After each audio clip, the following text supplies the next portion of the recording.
¿Qué tal, chicos? Bienvenidos, buenos días, noches o tardes en el momento en el que ustedes estén viendo esta entrevista. En esta ocasión estoy muy emocionado porque vamos a platicar con un gran amigo, que yo lo considero amigo porque yo lo sigo desde hace tiempo, Rodrigo Márquez Tizano. Yo lo conocí en un programa que él tenía, un podcast en una aplicación que se llamaba Convoy. De hecho, se llamaba, si no mal recuerdo, Dejen todo en mis manos. Y de ahí creo que fue inspirado en el libro de Mario Leverero. Sí, sí, claro. Entonces, yo lo conocí ahí, recomendaba mucha literatura, mucho fútbol, entonces yo me enamoré del programa porque realmente es una de mis obsesiones el fútbol y la literatura, o dos de mis obsesiones, y además ponía gran música. Y esta charla va a rondar alrededor de sus dos libros y de Maradona. Bueno, él participó nada más escribiendo en el Maradona un mito plebeyo y aquí en Breve Historia del Ya Merito, consíganlo, editado por Sexto Piso. Fue editor y además participó escribiendo. Así que hecha la presentación, nada más les recuerdo que den like, comenten y compartan con amigos o enemigos también, ¿por qué no? Y vamos a darle. ¿Qué tal, Rodrigo? Bienvenido, ¿cómo estás? Bien, tu chino, todo bien acá, corriendo, ¿no? Enero se pone macizo, pero bueno, dándole y terminando pendientes, jugando a varias bandas, así que bueno, pues nada, tratando de rendir un poquito, o por lo menos no desbarrancarnos, ¿no? ¿Qué es lo principal? Todos estamos Con intentando. eso, con eso, con eso, en estos momentos de mi vida, a estas alturas del partido, ya con eso me comienzo a conformar. Eh, bueno, muchísimas gracias por acompañarnos. De hecho, antes de empezar, te quería comentar que por tu culpa soy adicto ahora a los Negronis porque los probé. Y he introducido a mucha gente a diversas tipificaciones de vicio, así que no es algo nuevo, Fue ¿no? con agradecimiento, la Y verdad. desde niño yo era el que culpaba a las mamás, ¿no? De las cosas, ¿no? Como de, no te juntes con Tizano. Totalmente. Por Y culpa estaba de... por ahí, por algún mal camino, pero bueno. Así. Así es. Oye, lo primero, el motivo de esta charla es, en principio, preguntarte, bueno, para abrir cancha, abrir saque el partido, es cómo llegaste a relacionar o cómo relacionas tú estos dos elementos que a veces parece ser que en el plano popular no tienen un puente, que es el fútbol y la literatura, ¿no? O las letras y el fútbol, porque normalmente las personas de letras, intelectuales o pseudointelectuales, pues no se llevan muy bien con los barbajanes, ¿no? De que nos gusta el fútbol. Y no sé cómo tú lo veas esta relación, porque siempre estás hablando de ella y a mí me gusta, siempre has hablado mucho de ella. No sé si me puedas compartir algo. Eh, mm, no sé si sucede de esa manera, o sea, sí que durante algunas décadas, a ver, principalmente, además vamos a ponerlo en México, ¿no? O sea, existe o existía siempre esa concepción de que el fútbol era el opio del pueblo, ¿no? Una suerte de embrutecedor, como simplemente poniendo el ojo en digamos, en la parte meramente capitalista del juego, ¿no? En la industria, en el negocio, en el entretenimiento, no pensando que, bueno, principalmente es un deporte, esparcimiento, ocio, ¿no? Y bueno, en una sociedad de que se planea, ¿no? Tener una productividad extrema y tal, bueno, por supuesto que todo lo que tenga que ver con el ocio, con el entretenimiento puede ser como un enemigo o una traba para llegar a esta productividad. Eh, Sin embargo, hay un montón y en otras partes del mundo, o sea, quizá acá durante muchos años o tardó mucho en realmente haber publicados libros sobre fútbol, ¿no? En comparación con otros países, ya no digamos donde hay una industria editorial mucho más avanzada, sino en mismo Latinoamérica, ¿no? Poniendo ejemplos, bueno, Brasil, ¿no? Yo por ahí tengo una zona grande dedicada a libros de fútbol. Tengo un montón de libros brasileiros, tengo un montón de libros argentinos, no sé, de otras partes, ¿no? Y bueno, desde ahí hay una tradición de libros futboleros. Acá, pues son muy pocas novelas que se me vienen a la cabeza, pocas, malas, salvo, bueno, Cámara Húngara, que me parece así, de Javier García Galeano, que me parece la gran novela sobre fútbol en México. Y nada, bueno, supongo que también esa parte se empezó a popularizar cuando Juan Villoro comenzó a sacar estos libros sobre fútbol, ¿no? Pero bueno, hay una relación grande, ¿no? De la intelectualidad y no nada más, y de la izquierda también con el fútbol, ¿no? O sea, Alberti, por ejemplo, ¿no? O sea, poemas sobre fútbol, él era arquero.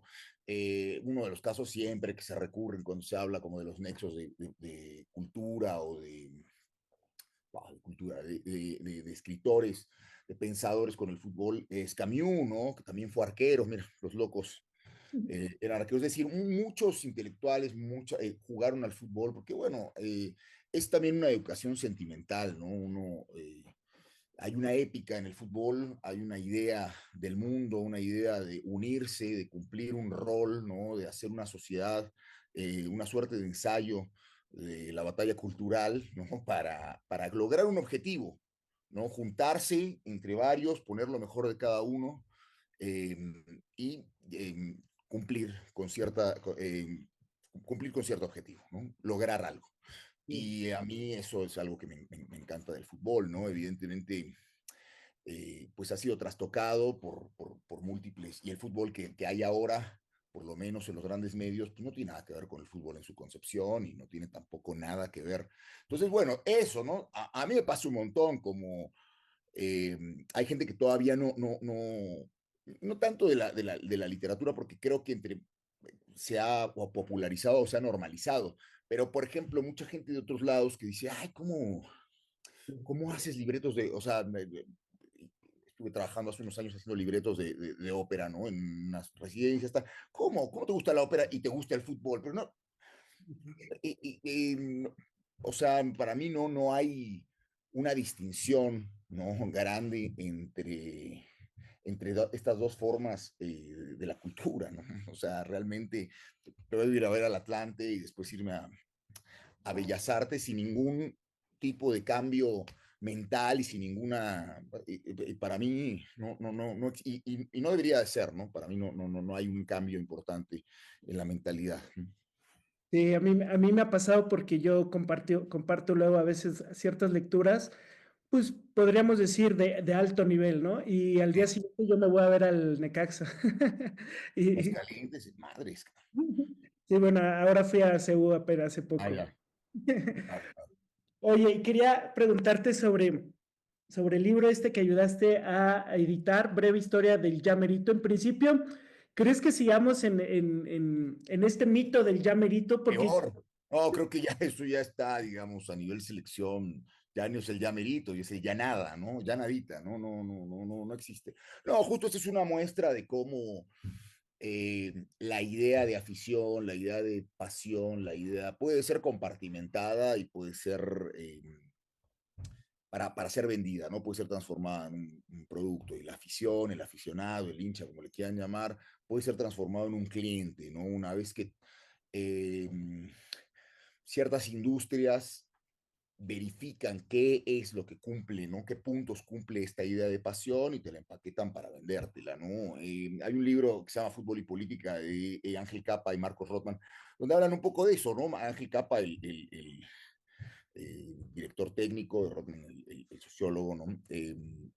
Y hablan mucho sobre esto, ¿no? Sobre cómo de alguna manera el capitalismo hace que tú sientas que la libertad es tomar una Coca-Cola, ¿no? O sea, el viejo, el pato Donald, ¿no? Es decir, cómo con la publicidad adecuada, tú necesitas, o sea, bueno, el agua ya también privatizada, ¿no? Pero bueno, que no, el agua no es suficiente para ser libre, ¿no? Y que tú necesitas una Coca-Cola, ¿no? Entonces ves en el anuncio a un chico, o Sprite, ¿no? Todas estas marcas donde cualquiera, no se libre, bebe esto, ¿no? Y cala tan hondo que lo crees, ¿no? Crees que eso es el fútbol, crees, y bueno, la selección mexicana, eh, México es un país hiperconsumista, ¿no?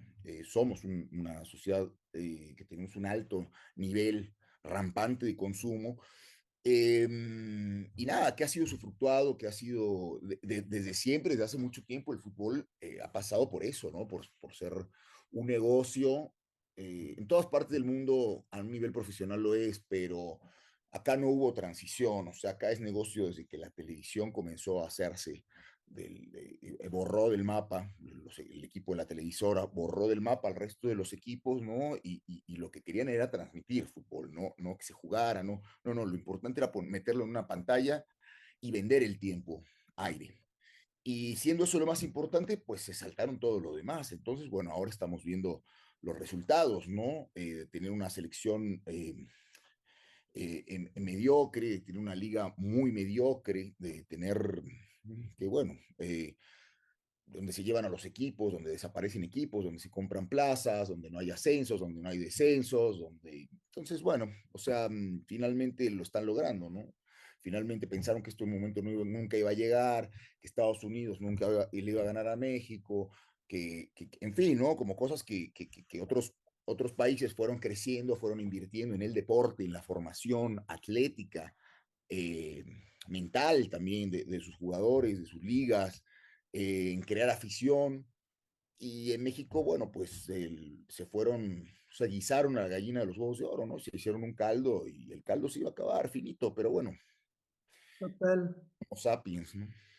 Y te quería comentar, porque yo he estado, hice un repaso de algunos de los escritos y había en algunos de los escritos y los artículos que editas en este libro, hay Sí, cierta epicidad, por decirlo de alguna forma, hay algo épico en ciertas historias tú escribes de Leonardo Cuellar, sí. hay el Jamaicón, ¿no? También, y hay cierta epicidad en estos personajes que yo francamente en los jugadores actuales, a lo mejor porque yo los estoy viendo, no existe esa epicidad, o sea, aunque me lo narren de buena forma, no me atrae una historia de Alexis Vega, no sé si me doy a entender, salvo que Sí. es historia del corazón. No sé cómo lo veas, esta diferencia de estas, quizás porque todo tiempo pasado fue mejor, no lo sé, pero yo sí veía como un guerreros antiguamente batiéndose en duelos, o quizás es la literatura que estamos romantizando. ¿Cómo lo ves? Pero lo que cambió mucho, decía cambió mucho el mundo, ¿no? Y cambió mucho, y el fútbol, o sea, hay por un lado, eh, hay una parte digamos, pensando al futbolista como un trabajador, hay una parte que me da gusto, ¿no? También pensando en el boxeo, ¿no? Que a mí me gusta el boxeo, ¿no? Cuando empiezan los boxeadores a ser sus propios promotores, cuando se dan cuenta que los están robando, que por cada uno que llega hay 1000 que quedan en el camino en condiciones paupérrimas, cuando se dan cuenta de que no necesitan a Don King para poder hacer las peleas, cuando empiezan a salir, ¿no? Los Oscar de la Hoya, los Floyd Mayweather, que además de ser grandes boxeadores, se convierten en promotores de sus mismas peleas, lo decía Mayweather, ¿no? Cuando tú vas a una pelea de Mayweather, el hot dog que te comes, la camiseta que te compras, todo es dinero de money, todo es money Mayweather.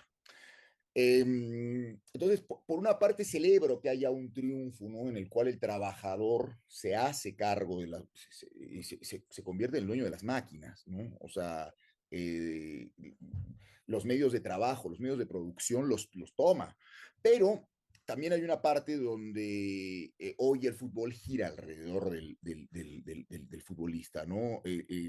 Muchas veces los clubes son rehenes de los futbolistas y de sus representantes, ¿no? Entonces ya no nos damos cuenta que no es el futbolista, sino los representantes. La gran fuerza, el gran poder hoy en día son en gran parte los representantes. Eh, y bueno, como decía Bielsa en algún momento, ¿no? O sea, estos son los jóvenes millonarios que no tienen una formación, por eso los vemos que siempre son como eternos niños, ¿no? Que sacrificaron mucho de la infancia, porque es gente que los que tienen aptitudes, al entrar en este mecanismo, los futbolistas comienzan desde muy chicos, los que tienen aptitudes, ¿no? Y no van al viaje de fin de año, al viaje de egresados, todas las tardes terminando de estudiar, los que estudian o los que avanzan más, se tienen que ir a entrenar, duermen en pensiones, muchos vienen de partes inhóspitas, ¿no? De sus países de origen, y se mueven hacia la capital, donde suelen estar, o ciudades un poco más grandes, donde suelen estar los clubes.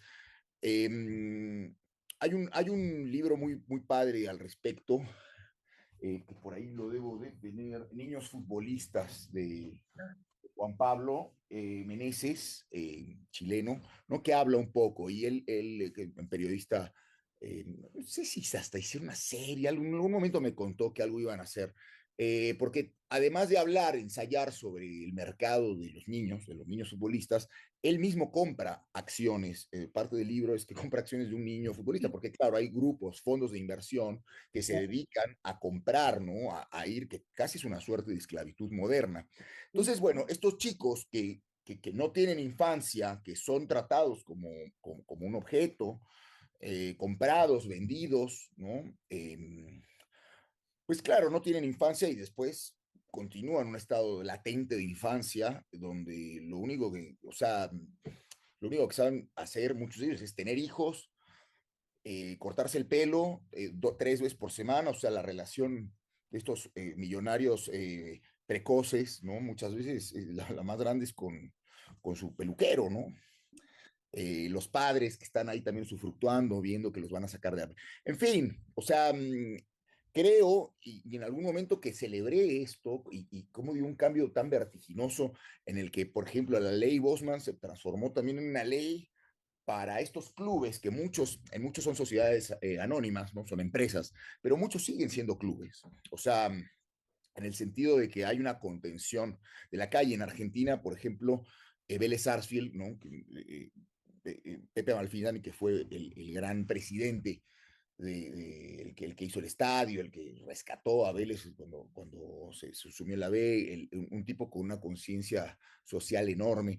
Él decía, man, si ustedes quieren un campeonato, sean hinchas de Boca, de River, acá, sacar a cada chico de la calle, darle contención, darle un lugar en el mundo, es un campeonato para Vélez. Y a mí esa parte del fútbol me parece increíble, ¿no? Eh, y muchos de estos jugadores, que te digo, celebro que en algún momento hayan tomado, ¿no? Que se hayan revelado en la historia del fútbol, es así, ¿no? Del amateurismo se transforma cuando el amateurismo era los únicos que podían jugar, porque eran los que tenían tiempo para jugar, Claro. era la gente que venía de familias poderosas, de familia de dinero. ¿No? En Brasil, de hecho, todos los clubes de regatas, que si ves todas las partes, ¿no? Club de regatas do Flamengo, Club de regatas Fluminense, todos eran, Botafogo, todos eran clubes de regatas, todos eran clubes de ricos. En algún momento dejan jugar a los pobres o dejan jugar a los negros, ¿no? Como decía el libro de Mario Filho, ¿no? La historia negra del fútbol brasileño, que es la historia de Brasil, siempre está ligada, ¿no? La historia, eso a mí también otra cosa, ¿no? El fútbol, hablando es importante, es uno de los fenómenos culturales más grandes del siglo XX, sin lugar a dudas. Y gran parte del desarrollo de las ciudades y de las sociedades está ligada íntimamente al desarrollo del fútbol. Es decir, que si pensamos que el fútbol ahora es una mierda, ¿no? Que en gran parte lo es, el fútbol profesional, este fútbol hiperglobalizado, eh, desmesurado, es porque nuestra sociedad está también así, ¿no? Siempre es un fiel reflejo de ello. ¿Existen puntos de resistencia? Sí, pero lo es. O sea, no. Pero bueno, en esa época los amateurs solo eran los que podían jugar. Cuando entra el fútbol profesional, comienzan a jugar gente que tenía los operarios de una fábrica, que tenían condiciones físicas, atléticas, pero que no podían jugar porque tenían o trabajaban o jugaban, comienzan a poder jugar. Entonces se igualan un poco las tablas. ¿Qué pasa? En esa época, el dueño de la fábrica, el dueño del equipo, era el que le pagaba. Entonces hay un momento en donde digo, bueno, el futbolista realmente se hace con los medios de producción. Ahora, rápidamente y vertiginosamente, en los albores del siglo XXI, se pervierte de tal manera, ¿no? Que ahora estos jóvenes millonarios, no hay una contención tampoco mental, social, para esta gente que vive en una burbuja completamente alienada, ¿no? El jugador, eh, por ahí, no sé, o sea, me parece ya impensable que existiera un jugador como Sócrates, ¿no? como Casablanca, como digamos los gestores de la democracia corintiana, ¿no? Gente que lee, gente que está consciente, que no está alienada, que es consciente de lo que está sucediendo en su país, ¿no? A veces parece que los futbolistas viven en esta burbuja que se han construido, ¿no? Para aislarse y alienarse de todo, ¿no? Y me parece que hay una desconexión entre, tú lo ves, ¿no? O sea, lo más triste, te voy a poner el ejemplo del Real Madrid, ¿no? Esa empresa llamada Real Madrid, donde hay un grupo, es un, a mí me gustaba mucho Fernando Redondo, ¿no? De chico, ¿no? Y yo veía a Hugo, tal, o sea, nunca pero para mí toda esa parte se fue, ¿no? Y se transformó un poco en, pues, este lugar donde no sé, ¿no? Es como un grupo de mercenarios, ¿no? Que juegan por dinero, ¿no? Sin tener un sentimiento alguno por el equipo, ¿no? Donde el objetivo final es ganar, como sea, Sí, ¿no? Ganar, ganar, ganar, ganar, ganar. casi Eh, todas son chinos, ¿no? Todos, fragmentado en grupos de nacionalidades, ¿no? Y estos sueldos astronómicos están pagados por, es que es lo más, de estos millonarios precoces están pagados por gente que mileuristas, gente o mileuristas en todo el mundo, porque es global, ¿no? Hay una tienda, no sé si todavía existe, pero también una tienda del Real Madrid en Reforma, ¿no? Y gana el Real Madrid y ves a todos ahí festejando.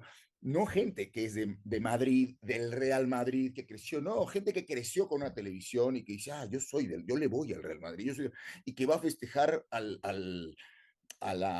las Cibeles, ¿no? Y bueno, el consuelo en estas vidas, ¿no? De esta gente que les paga los sueldos, que compra las camisetas a precios también astronómicos, que compran nada, que está ahí a la Madrid, es, ah, ganamos quiénes, ganamos, somos del Madrid, no, es que del Madrid no son ni los del Madrid. Eso es a lo que me refiero con este aislamiento y este despegue, esta brecha que existe, ¿no? Entre los actores y esos otros actores que antes eran los aficionados. totalmente. Yo eso lo ejemplifico mucho cuando yo era muy aficionado al Madrid porque yo de chiquito jugué en la Sí, escuela del Madrid aquí. claro, Nos llevaban a España y yo era muy así como me cayó la pedrada, pero llega un momento en que te das cuenta que no perteneces o eres un cliente más, ¿no? claro, Yo claro. los aficionados o veo los aficionados del Madrid en el estadio y todos son chinos, todos son rusos. O mexicanos, o sea, o de acá, o sea, tampoco hay como gran... En obra la idea del Madrid es el progreso, ¿no? Y el progreso no es per se una idea que de alguna manera tenga o contenga o esté formada de ningún valor ético, ¿no? Tampoco hay un bien común, es todo esto disfrazado del bien común. ¿Ganamos quién? O sea, ¿de qué manera gana el Madrid y tú te sientes representado y por la publicidad, por esta idea del progreso, por esta idea del triunfo, por esta idea de no me quiero quedar, lo que necesitas es ser un ganador? ¿Cómo lo vas a hacer? Bueno, yéndole, identificándote con estos colores que no representan nada para ti. ¿Cómo te convencimos? Bueno, he ahí, ¿no? totalmente. Decía Maradona que cuando él le preguntaban por qué no era un ejemplo, bueno, lo que siempre lo cuestionaban, que no era un ejemplo para los niños, ¿no? Sí, Él muy sabio, como siempre lo fue, les contestaba que, pues para eso están los padres, ¿no? claro, ¿Quién soy yo para, o sea, si yo soy tu ídolo, pues corrige a tu hijo, ¿no? Corrígelo, porque yo no, yo doy para lo que doy, decía Maradona, ¿no? sí, Yo doy para lo que doy, soy un niño así, soy un niño esa. Y dicho esto, voy a hacer el puente porque vale, también queremos hablar en el libro que participaste, Maradona, un mito plebeyo, porque además yo hice un poquito un repaso porque yo cada tanto veo videos y frases de Maradona porque a través de él operaba la poesía, siento yo, el arte, y claro. me emocionaba porque recuerdo mucho la muerte de él. Yo estaba trabajando y estaba escuchando las noticias porque ya se decía que estaba muerto, ¿no? Y esta frase, digo, perdón, que estaba malo. Y esta frase que dice el periodista todavía a mí me emociona, ¿no? Cuando dice, me avisan que Maradona no soportó, ¿no? No aguantó, dice. Pollo Viñolo, lo dan Ujú. en vivo en Oye, F90, sí. terrible esa noticia, ¿no? Y mencionado esto, yo te quiero preguntar porque yo recuerdo mucho estos escritos en general, porque todos hablábamos o todas las personas hablan desde el corazón de Maradona, ¿no? O sea, desde el sentimiento, ¿no? Porque eh, alguna de las chicas, recuerdo que es feminista, habla desde el feminismo y separaba mucho que ella no recordaba nunca a su papá. Esto me quedó muy grabado, que ella decía, mi papá siempre fue violento, fue una machista, un tal, y la única vez que vi que era vulnerable es cuando empezó a llorar cuando Maradona jugaba, ¿no? Duro, ¿no? Es Claro. durísimo. Y ahí yo te quiero preguntar, o sea, ¿qué es Maradona como mito plebeyo, no? O sea, esto, a mí, yo no sé explicarlo mucho porque es desde el corazón mi afición también a Maradona. No sé cómo lo veas, cómo lo podrías explicar. Es, es, eh, es muy complicado. Bueno, a mí, yo siempre he sido, como cuento ahí un poco en el texto, eh, maradoniano, no en el sentido de, a ver, hice alguna vez una crónica sobre la iglesia maradoniana cuando yo viví en Argentina muchos años y trabajaba para una revista que se llama Vice, ¿no? Y en esa revista hacíamos, bueno, crónicas, yo editaba la revista, el impreso, pero también participaba de pronto en los videos y hacíamos, bueno, eso, como hitos, fenómenos culturales. La iglesia maradoniana, bueno, me parece, ellos mismos se lo toman de cotorreo. No toda la gente que asiste se lo toma de cotorreo, hay gente que se lo toma en serio. Eh, pero nada, bueno, para mí, la idea o la grandeza del mito de Maradona es que es tan amplio y tan grande que cada uno puede encontrar, ahí sí lo remito a cualquier mito tradicional o a cualquier que eh, está formado por ciertas generalidades universales, pero muy profundas, que hacen que cualquier persona se pueda sentir identificado, ¿no? Por acá debo de tener, bueno, sí, parte, porque luego es un regalo de, o sea, esto es por ponerte un juego, sacaron un juego de cartas hace años de Maradona, ¿no? O sea, como Diego Relax, ¿no? Diego Golaneustan, Diego Cosificado, Diego Jurado, Dios, sea, es como distintos Diegos y en realidad es como un tipo juego de cartitas a lo Yu-Gi-Oh, yo qué sé. Dice movilidad 10, fiesta 30, violencia 50, amor por la Claudia. O sea, son los cuatro y bueno, hay una manera de jugar. Yo lo tengo como una colección, de verdad. Pero esta idea de que todos son Diegos, o sea, es un juego de cartas donde en vez de tener 400 millones de Pokémones, tienes Diego Menemista 1, Diego What the Fuck, Diego Bebé, Diego Menemista 2, Zunga Papal, ¿no? O sea, Diego Duro bien, Diego Duro mal, Diego Uruguayo con el mate y con la chamarra, o en fin, hay mil, ¿no? Eh, te da un poco, te pone el ejemplo, te hace, ¿no? Visible la metáfora y palpable la metáfora de que hay un Diego para cada uno, ¿no? Cada uno tiene un recuerdo. Hay por ahí un proyecto muy bonito. No sé si al final sacaron el libro, pero cuando muere Maradona, echan a andar un proyecto que se llama el Proyecto Pelusa. Está por ahí en Instagram. Si lo buscan, lo van a encontrar. Donde gente sube fotos con Maradona y manda una historia, porque cada historia, y luego hay unas historias que son brutales, ¿no? Porque también así como todas las personas que de alguna manera se sienten identificadas, y cuando murió Maradona murió parte de su vida, murió aún sin haberlo conocido, eso es lo grande, ¿no? Mucha gente, yo una vez, eh, tenía una vecina, ¿no?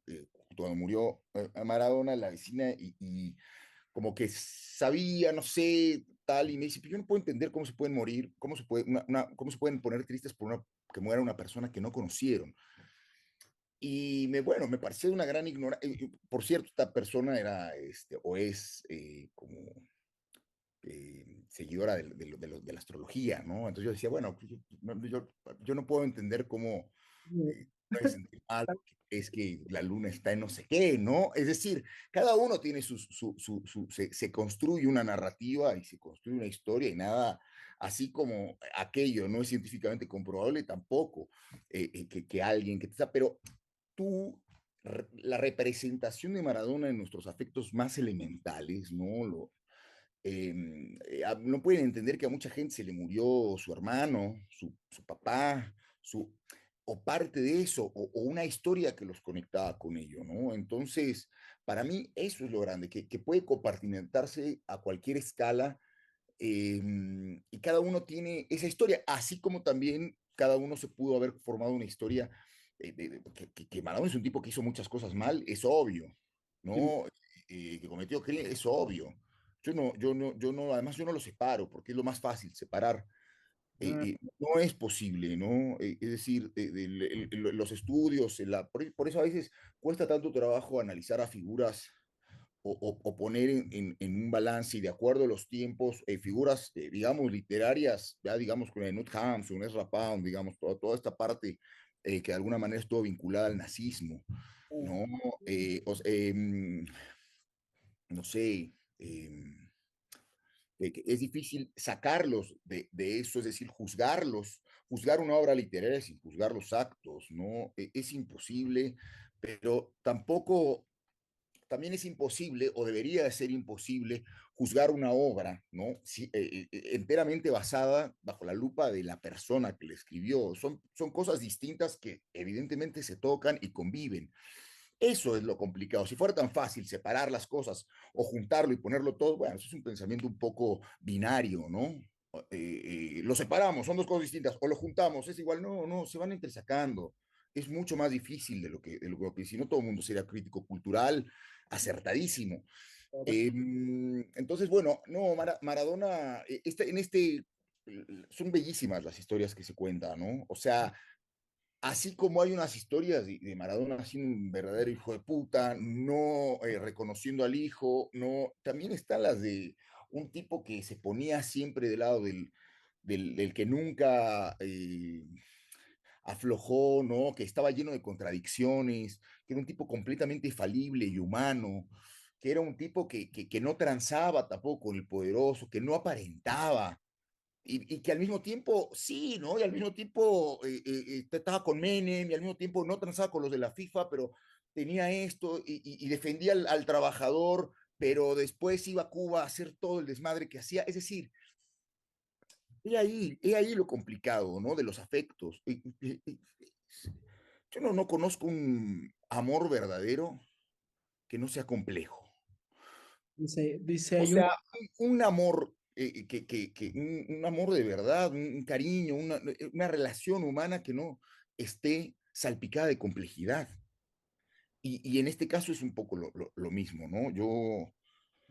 Y cada uno, ¿no? Yo vivía aquí en México cuando Maradona, y lo cuento un poco en ese texto, ¿no? Como para mí significaba todo algo que ni siquiera el pobre cargaba. O sea, Maradona también hay una parte donde, sin saberlo, no sé si crees en la fuera, pero cargaba con lo que todo mundo ponía y depositaba en él, en lo que creía. Fue el primer futbolista, el primer producto, ¿no? De este fútbol globalizado. Fue el primer gran ídolo en el sentido que siempre tuvo una cámara, ¿no? Que desde los 16 años no dejó de tener una cámara enfrente grabando todo lo que hacía en sus momentos álgidos, en sus momentos de bonanza, en sus momentos de disfrute. Era para que cualquiera se hubiera vuelto loco, ¿no? Ahora están mucho más acostumbrados también, los chicos crecieron, pero Maradona nació en una villa, en un jacal de Villa Fiorito, y de pronto, ¡pam!, ¿no? O sea, creo que ahora la gente está mucho más acostumbrada a todos los niveles a tener una cámara enfrente, ¿no? Yo prendo, tengo mi podcast, aquí estoy grabando, no sé qué, lo subo voluntariamente. No, Maradona no eligió eso. Y sin embargo fue la primer gran superestrella del fútbol, ¿no? Entonces, bueno, fue el primero que su vida fue expuesta de una manera exponencial y permanentemente bajo la lupa. me gustó muchísimo esto que dices porque yo siempre digo que ¿cuánto quieres a tu mamá? Bueno, o sea, todas las relaciones humanas son de amor y odio. O sea, yo amo 99% Claro. a mi mamá y la odio 0.00. No, Entonces, o a mí existe el amor y odio, son cosas que se van complementando, ¿no? Son sentimientos más. que les ponemos un nombre, ida, venida, positivo, negativo, por identificarlos, pero suceden cosas mucho más complejas que después, al no poderlas expresar directamente, se filtran, ¿no? Como un líquido en el corcho, después de tanto tiempo, van saliendo a distintas direcciones, ¿no? Muchas veces a, a, a, a niveles que no podemos ni siquiera entender conscientemente. No sé si estoy totalmente de acuerdo contigo, Rodrigo, porque no sé si en este mismo libro o lo estoy contaminando o se me vienen otros recuerdos, pero hay una historia o una reflexión que alguien hacía que era, ¿por qué le llora la mamá de un secuestrador cuando lo matan? ¿Por qué llora la mamá del narcotraficante si está consciente de que está haciendo cosas malas? Y es inevitable, es su hijo, ¿no? Y un poco ese tipo de relaciones son muy complejas, que es la condición humana, digo yo. Y cuando vas creciendo te vas dando cuenta de que Maradona, bueno, era como era, ¿no? Y me doy cuenta cuando era más joven quizás de tener estas dos dualidades, bueno o malo, ¿no? Si eres completo, o sea, y no sucede así, ¿no? Y nada más para ir cerrando el tema de Maradona, me gustaría Sí. esto de cuando dice el pollo, ¿no? Que veníamos a hablar de fútbol y el fútbol se murió, ¿no? Yo creo que, francamente, con la muerte de Maradona se cierra, no sé si el ciclo vital, el ciclo romántico del fútbol, porque muerto que fue hace 5 años, viene toda esta locura totalmente de los Messi, los Cristiano, hiperconsumista me refiero, estos jugadores modélicos y fue como una parada, perdón, un antes y un después, ¿no? No sé cómo lo veas eso. Para mí esto ya venía desde antes, ¿no? Y justo Maradona era como una ave rara todavía, como esa primer gran superestrella que al final no transó en muchas cosas, ¿no? No terminó. O sea, hay muchos otros grandes jugadores, yo no demerito, una cosa es pero para mí el fútbol al ser, va más allá de la pelota, ¿no? No puedes separarlo tampoco, ¿no? Para mí es imposible, es un fenómeno cultural y como tal no es decir, una cosa es lo que sucede en el campo y otra cosa es lo que sucede fuera. No, es parte de lo mismo, ¿no? A ver, lo podemos compartimentar y hablar, pero lo que no podemos negar es que las cosas finalmente se tocan. No, lo que sucede es que finalmente hablábamos hace rato de la televisión, del entretenimiento, de este fútbol que en México pues, siempre tuvimos, ¿no? Que fue hecho para ser pasado en la televisión. O sea, se jugaba en los estadios, se jugaba, pero tampoco es que acá nunca se abarrotaron las canchas. O sea, eso vamos a tenerlo. Pasó la pandemia, eso fue, digamos, como un levantón también para ir a ver las cosas en vivo, ¿no? Como que la gente se dio un poco cuenta de este mal de pantalla, ¿no? Pero el surgimiento de todos estos torneos, de todos estos formatos, tú ves a los nadie ve fútbol. O sea, yo veo muy poco fútbol en televisión y también la gente ve fútbol. A mí me gusta ir a verlo en vivo, que no tienes una cámara que te está controlando, que tú puedes ver, no nada más al que tiene la pelota, sino tú puedes ver cómo se mueve la defensa, cómo se mueven sin balón. Pero eso ya es un nivel de ocio que, seguido de verlo por la televisión, tercero a ver clips de 20 segundos, pero se dieron tanto cuenta que por eso está la Kings League, por eso están estas cosas. Es fútbol hecho a la medida de lo que busca el consumo de entretenimiento, ¿No? Sería que donde no tienes valles, donde no tienes mesetas, donde lo que estás buscando es una emoción constante que te alimente la dopamina, ¿no? Y entonces todo el tiempo estés 20 segundos, 20 segundos, 20 segundos, y veo un meme, y veo un chiste, y veo unos goles, pero tú sabes que para llegar a todos esos goles, entonces yo, por un lado, veo que todos, para llegar a esos goles hay trechos de aburrimiento, pero el aburrimiento está bien.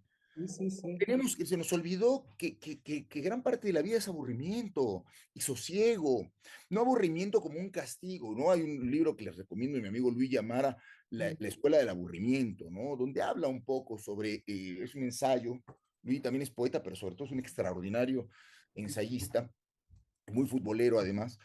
Me gusta, es uno de los amigos con los que de pronto nos juntamos a ver fútbol, ¿no? O sea, uno es Guillermo Fadanelli, otro es Luigi, ¿no? Justo, Gente que le gusta, o sea, somos gente callada, estamos viendo el partido callados, ¿no?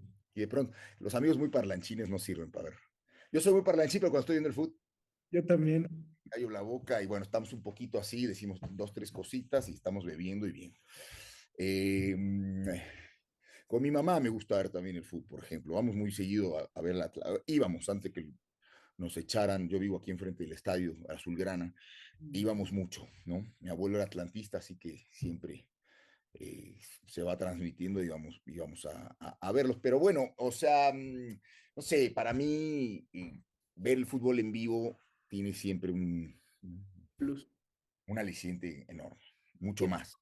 Esa es la esencia del fútbol. O sea, Sí, francamente, yo lo he practicado toda mi vida, actualmente sí, pues retas y así, pero el vivirlo, el estar, contacto físico, en las cervezas, el sol, los insultos, ¿no?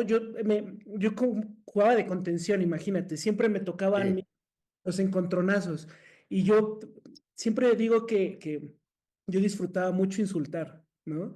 Y todas las personas con las que platico a veces me dicen, ay, es que qué grosero, no sé qué, no eras, ¿cómo dicen? Técnicamente, ¿no? No era mejor, buen futbolista. Y le digo, pero es que tú nunca has entrado a un campo de juego. claro, Tú nunca has sentido como un güey que mide 2 metros, te mete el brazo y no puedes sí, hacer y tienes que tener esos recursos. Y creo que el fútbol ha perdido esa magia. Yo personalmente, francamente, no sé si hay una, una recuperación o se podría haber una recuperación porque francamente vamos a la deriva, a los aficionados, ya todos vamos así. Y te pediría, así, dicho esto, una reflexión de... sí. Pues, No, y para mí hay una resistencia siempre, ¿no? Y creo que ahora son más visibles, ¿no? También, o sea, esta hipervisibilidad del fútbol que parece, o sea, todo tiene siempre una cara que está a menor medida también puesta a una exposición similar. Es decir, el fútbol amateur, el de los barrios, siempre existió, pero ahora, por ejemplo, nos enteramos que cuando llega Glazer, compra el Manchester United, etcétera, un grupo de aficionados deciden dejar de ser y dejar de pagar, de ser clientes y fundan su propio club, ¿no? De fútbol amateur basado un poco en las sociedades. ¿No? Sabemos que existen clubes como el Europa en Barcelona, ¿no? Como el San Andreu, ¿no? Que juegan el pequeño clásico desconocido, ¿no? En una ciudad que está completamente cooptada por Nike, Barcelona, Messi, ¿no? Todos estos monstruos, que hay clásicos barriales, que hay todavía ideas de clubes que pertenecen a socios, ¿no? Donde se vota una comisión directiva, ¿no? Bueno, o sea, a ver, el Barcelona y el Madrid en teoría son sociedades, pero no funciona realmente, no tienen Florentino y tienen César. papas, ¿no? Más bien, esos no tienen directores, tienen papas, ¿no? Tienen patriarcas, ¿no? Y bueno, que tienen negocios en todas partes del mundo y que es una liga, el mejor utensilio, ¿no? Para lograrlo, pues es un equipo como de esta envergadura. Pero creo que existe, que la gente que nos gusta verdaderamente el fútbol, ¿no? Y yo por eso te digo también en una parte, o sea, yo seguiré viendo el Mundial, ¿no? Por más que a menor medida, a menos ilusionado, que evidentemente cuando eres niño, ¿no? Y vives en una suerte de Disneylandia de los afectos, ¿no? Y entonces confías en esa fantasía y está bien, eh, Híjole. pero en algún momento tienes que saber separarlo y eso no significa que dejes de gozar una cosa de las otras, pero tienes que saber que claro, que no puedes seguir confiando en eso como si tu vida dependiera de ello, ¿no?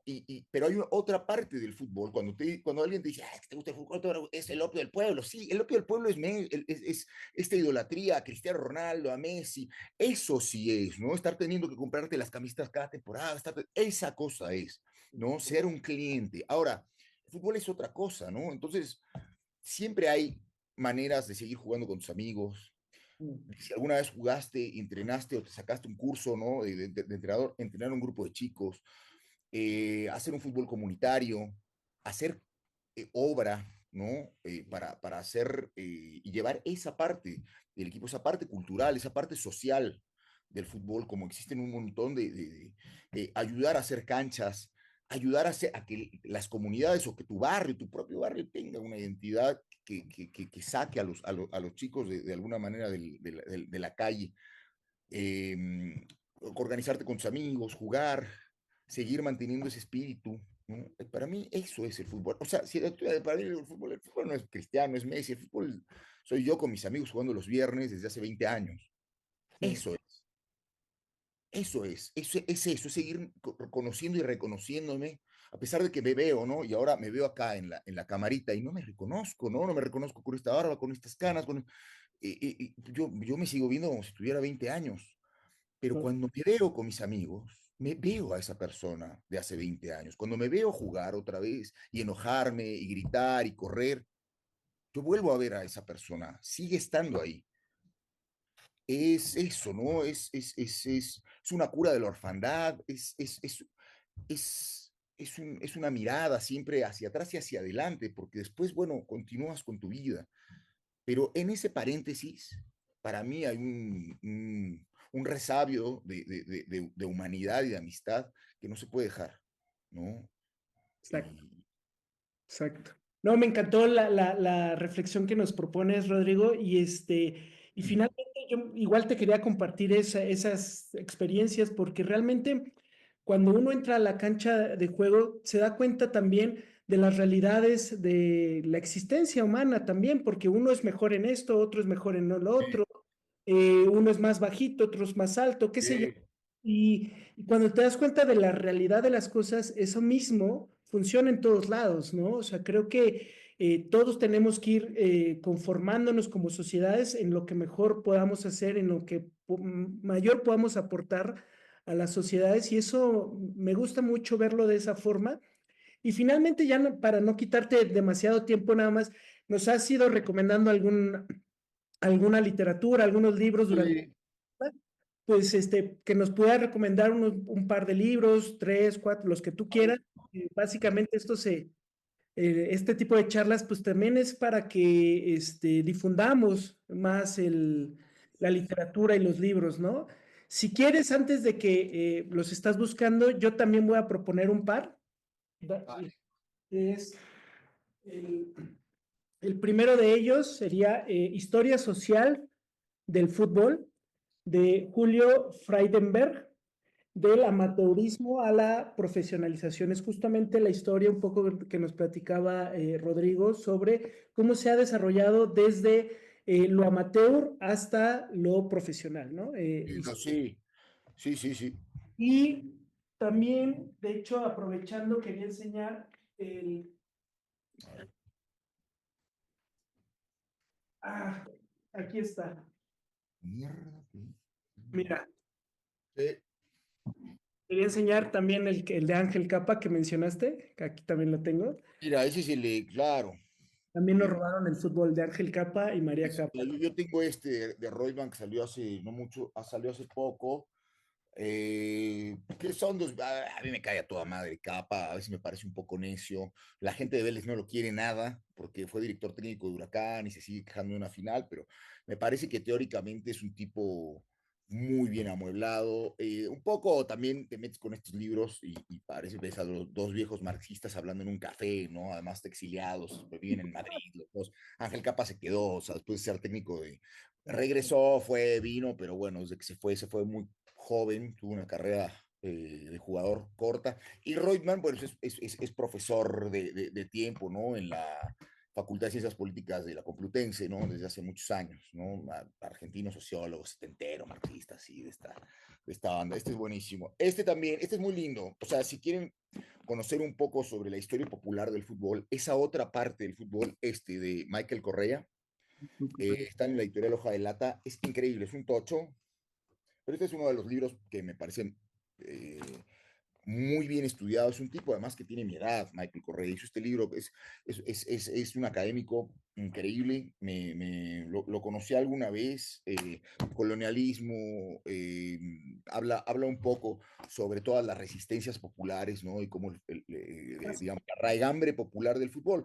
Esto está sobre todo bueno si tienen todos estos prejuicios, ¿no? Sobre que el prejuicio viene siempre de la ignorancia, tampoco, y entonces si la gente lo que está viendo todo el día, o sea, la gente que no es apasionada por algo, ¿no? Que tampoco es la culpa, no todo el mundo tiene que ser apasionado de lo mismo que uno. Lo único que ve es que el fútbol es el América, pues bueno, evidentemente que tiene ese pensamiento de que el fútbol es una mierda, Sí, sí, sí. o sea, obvio, o la selección mexicana, hay gente idiotizada por la selección mexicana, bueno, no, hay toda una parte, no de la gente que escribe, este tipo escribe historias de gente, o los obreros metalúrgicos que comenzaron es decir, del fútbol como un derecho al ocio. Este es un poco lo mismo de Miguel Wisnik, Veneno Remedio, la historia del fútbol en Brasil. Este no sé si está, creo que sí, creo que lo tradujeron que en Es, algún momento cuando trabajé ahí en alguna editorial, le quería sacarlo. Esta es la versión en portugués, pero creo que está en corregidor, porque lo quería traducir y ya estaba. Se llama Veneno Remedio, el fútbol y Brasil. Y hablando de fútbol brasileiro, este que también está en portugués acá, pero que es de mi amigo Sergio Rodríguez, pero está en anagrama, se llama, no sé si le pusieron el drible, creo que se llama, le pusieron el regate. no sería la Me traducción. gusta porque me encanta. O drible, es una novela. O sea, después, porque le puse dos ensayos. Este de capa, que es de conversaciones, es una conversación de dos viejos en un café, dos viejos marxistas en un café, increíble también, o sea, es un otro fútbol. Y este es una novela justo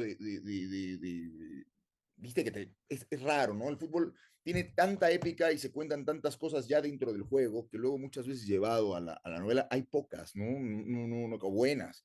Me sucede lo mismo del boxeo. Periodismo de boxeo es muy bueno, las crónicas, pero esa realidad ya está cargada de tanta épica que Sí, después la ficción queda siempre como con tropos, lugares comunes. sí, Este es un librazo, o sea, un librazo que da la casualidad que es de fútbol, es el choque cultural entre un padre, está basado un poco en la idea de Mario Fillo, que se llama Murilo, de hecho, el padre, un poco Mario Fillo, que es un conductor, un locutor de radio, y el hijo, que es fue un futbolista fracasado y que se vuelven a encontrar después de mucho tiempo. Es precioso, es un libro y se juntan, el padre está a punto de morir, está en sus últimas, ya está retirado, y se juntan a ver viejos partidos, ¿no? Y en eh, y las charlas que tienen ahí mirando estos partidos, es preciosa, es una gran novela. Está en anagrama, se llama, perfecto. así que bueno, ahí la encuentran en español. Me acuerdo mucho este libro, no sé si la vio, fíjate que nunca se lo pregunté a Sergio, alguna vez en Río me llevó el flamenguista, me llevó a ver Uf, ahí al Flamengo, y siempre me quedé pensando, yo creo que no, porque yo creo que el libro es anterior, pero viste como las grandes ideas, hay una película muy padre, que ahora no recuerdo el nombre, pues es una pieza extraña, es un director rumano. Y la película en realidad es un partido viejo en VHS entre el Steaua Bucarest y el Estrella Roja de Bucarest. Y entonces tú estás viendo el partido así viejo de los 80, ¿no? Todavía así, pues, Ceausescu, ¿no? Y estás viendo, sale Hagi, es un clásico, sale Hagi, salen algunos jugadores que todavía jugaban en el Steaua. Y lo que estás escuchando es atrás dos voces en off, ¿no? Tú ves el partido tal y como está grabado de la televisión está bien, ¿eh? y ves dos voces en off y te das cuenta que una es el director y otra es el padre. Y entonces están hablando de fútbol, pero están hablando también de la vida, todo lo que te puede hablar dentro de un partido. Hay grandes momentos de silencio y hay comentarios y de pronto te das cuenta en algún momento que el padre es el árbitro,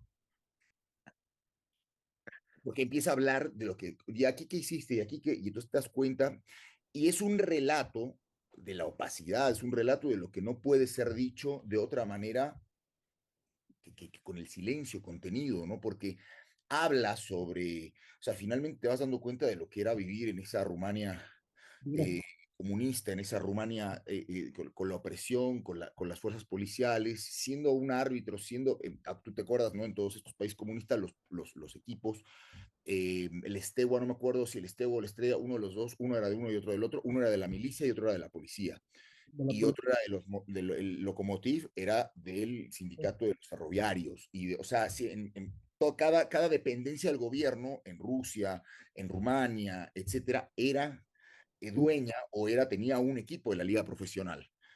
Y eso entonces es un relato sobre esta vida de una Europa oriental, de la opresión y al mismo tiempo de cierta belleza, porque no todo eso, es decir, lo complejo, lo que hablábamos hace rato, es que hay una complejidad dentro de la mayor, decía, ¿no?